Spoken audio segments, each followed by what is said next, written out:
বাংলাদেশ ফুটবলে শুরু হতে যাচ্ছে এক নতুন অধ্যায়, যেখানে হামজা ও সমীর সোমদের জন্য বাংলাদেশ ফুটবল ফেডারেশন খুঁজছে নতুন কোচ।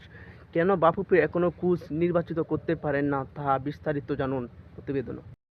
বাফুফের পছন্দের তালিকায় সবচেয়ে বেশি এগিয়ে আছেন ওয়েলসের সাবেক কোচ ক্রিস কোলম্যান। তবে তার এই বিশাল বেতন এখন বড় বাধা হয়ে দাঁড়িয়েছে। জানা গিয়েছে সহকারী কোচ সহ প্রতি মাসে প্রায় $35,000 চেয়েছেন তিনি, অথচ বাফুফে দিতে পারবেন মাত্র $15,000 থেকে 20,000। এই কারণেই এখন সরকার ও ক্রীড়া মন্ত্রণালয়ের সহায়তার দিকে তাকিয়ে আছেন বাফুফে। সভাপতি তাবিদ আউয়াল ক্রীড়া প্রতিমন্ত্রী আমিনুল হকের সঙ্গে আবারও কথা বলবে বলে জানিয়ে গিয়েছে।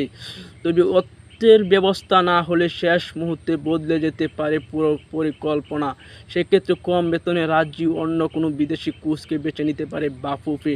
এখন বাংলাদেশের ফুটবল প্রেমিকদের একটাই প্রশ্ন, কি অর্থাৎ বাকি টাকার বড় অংশের জন্য এখন তাকিয়ে থাকতে হচ্ছে সরকার এবং যুব ক্রীড়া মন্ত্রণালয়ের দিকে। সেজন্য বাফুফের সভাপতি তাবিদ আউয়াল আবারও কথা বলতে চান যুব ক্রীড়া প্রতিমন্ত্রী আমিনুল হকের সঙ্গে। তুরস্কের সফর শেষে বৃহস্পতিবার সকালে ঢাকায় ফেরার কথা রয়েছে মন্ত্রী। তবে এখানেই তৈরি হয়েছে অনিশ্চয়তা।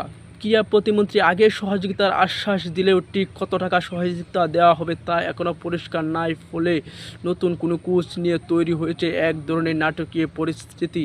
ফুটবল প্রেমিকরাও এখন অপেক্ষা করছে শেষ পর্যন্ত সত্যি কি বড় কোনো বিদেশি কোচ আসছে, নাকি অর্থের কারণে আবারও বদলে যাবে পুরো পরিকল্পনা।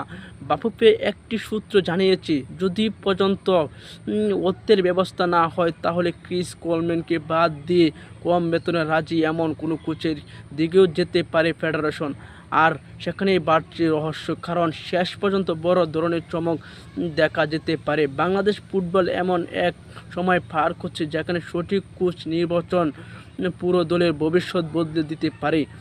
হামজা চৌধুরীর মতো আন্তর্জাতিক মানের ফুটবলারদের নিয়ে দেশের মানুষ নতুন স্বপ্ন দেখতে শুরু করছে। তাই ভুল সিদ্ধান্ত নেওয়ার ঝুঁকি নিতে চাচ্ছে না বাফুফে। এখন পুরো দেশের চোখ একটাই প্রশ্ন, কে হবে বাংলাদেশ নতুন কোচ? বড় নামের বিদেশি কোচ, নাকি বাজেটের ভেতর থাকা অন্য কোনো চমক? উত্তর মিলবে শিগগিরই, আর সেই সিদ্ধান্ত বাংলাদেশের ফেডারেশনের গল্প বদলে দিতে পারে। বাংলাদেশের ফুটবল প্রেমিকরা, তোমরা কি ক্রিস কোলম্যানকে বাংলাদেশের কোচ হিসেবে দেখতে চাও কিনা অবশ্যই কমেন্ট বক্সে বলতে ভুলবে না। কিন্তু বাফুফে এই ক্রিস কোলম্যানকে পছন্দ করেছে, কিন্তু অর্থের কারণে এই কোচ ক্রিস কোলম্যানকে এবং নিতে পারছে না বাংলাদেশের ফেডারেশন।